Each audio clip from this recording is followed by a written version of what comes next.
39 million people worldwide, despite our efforts to prevent, treat, and better understand it. But with 35 million people currently infected, what exactly is it, and are we close to a cure? To contract HIV, the virus must enter the bloodstream, and it's often transmitted from infected bodily fluids like blood, semen, vaginal fluids, or breast milk. Once inside the bloodstream, HIV targets a variety of cells, but most specifically the T helper cells, which are a type of white blood cell that play an essential role in our immune system and fighting infections. The outer envelope of HIV is covered in glycoproteins which mutate frequently, ultimately tricking the T cell receptors to not recognize the virus. Once attached to specific proteins on the T cell, it begins to fuse the membranes together and eventually enters the cell, where it releases 2 viral RNA strands and 3 essential replication enzymes. Because HIV is a retrovirus, the RNA is transcribed into DNA, represented here by a zipper of 2 RNA strands transcribing into DNA. This DNA is then integrated into the host cell's genome. This makes the T cells treat the viral genes like their own, which causes them to make more copies of the virus. These then leave the host cell and mature, ultimately seeking more T cells. The virus is particularly difficult to treat because its mutation rate is so high.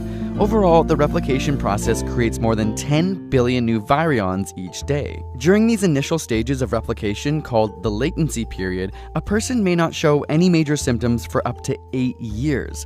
If not treated, the HIV eventually kills off the specific T cells it infects.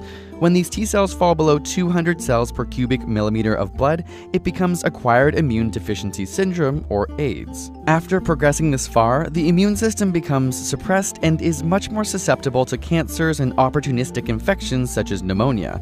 A person doesn't die from AIDS, they actually die from an illness that the body could not fend off. Nowadays, there is medicine that helps fight these opportunistic infections, like Daraprim, which was recently in the news when Martin Shkreli of Turing Pharmaceutical decided to raise the price from $13.50 to $750 per pill. There are also antiretroviral drugs that slow the virus down by blocking certain enzymes which are required for the virus to multiply.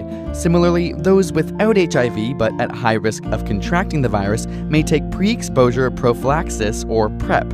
This works similar to antiretroviral drugs by blocking the enzyme reverse transcriptase. Thankfully, there is hope for a cure. A small population of people are immune to the HIV virus because of a mutation linked to the T cells.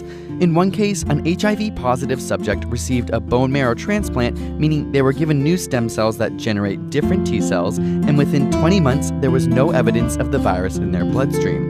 Though this is very individualized medicine, it certainly opens up the possibilities of generating HIV-resistant cells.